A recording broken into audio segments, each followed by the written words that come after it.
Sandığımızı kurduk. Her şeyimiz hazır. Namaz sende. Muhtar nerede? Muhtar. He?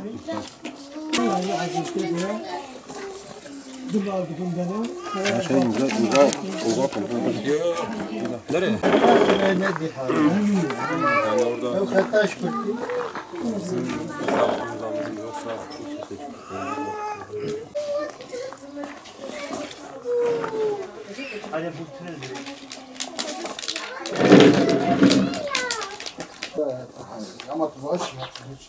والصالة كي لaf yağlar. Salih. Hadi Allah belki de insandı ama muhtar ben babamı Şurada yapıyor. yola haber etti. Ama inatçın olma. Ama inatçın. Ya milletvekili belki Cumhurbaşkanı resmen hamile seri. Üretimdeki de hal verir. O parti cevabın. Yok mu? Muhtar. Beni muhabbetle. Var imza khoda ka. Gereken batırı var ne muhabbetle. Var muhtar imza khoda ka. Arıski muhabbetle. Vay vay vay vay. Elimizden olsam adamı alıp götürür. Tamam. Cumhurbaşkanı seçilecek bu Türkiye'de.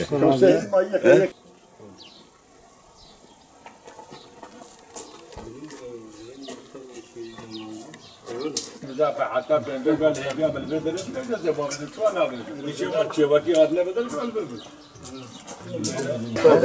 حاجه كده دو غدا فارق شابه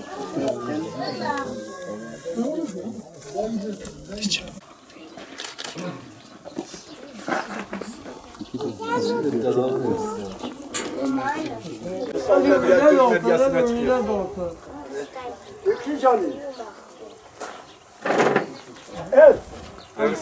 Kudem Rabbi alemi birade vabıkım çok sağ olasın. Besa kheyri ve kadle. Eşkısa kheyri yapakayım. Kheyri yapalım. Seçmen isimlerinde şu anda 21 kişi var. Ama diyorlar ki çoğu Avrupa'da olduğu için sadece muhtar oy kullanıyor. Geçen seçimde o şekilde internetlerden falan atılmıştı. Sandığımız 2252'dir. Ve Yolveren köyünde şu anda bulunmaktayız. Sandığımızı kurduk. Ve şu anda oy kullanacak kişileri bekliyoruz ama dediler sadece muhtar oy kullanıyor. Bize 4 tane görevli varız burada. Hangi ücrede, hangi köşede olursa olsun mecbur bu görevi devlet götürmek zorundadır ve gelmişiz. Saat 6'dan beri buradayız ve sandığımızı kurduk. Şu anda seçmenleri bekliyoruz.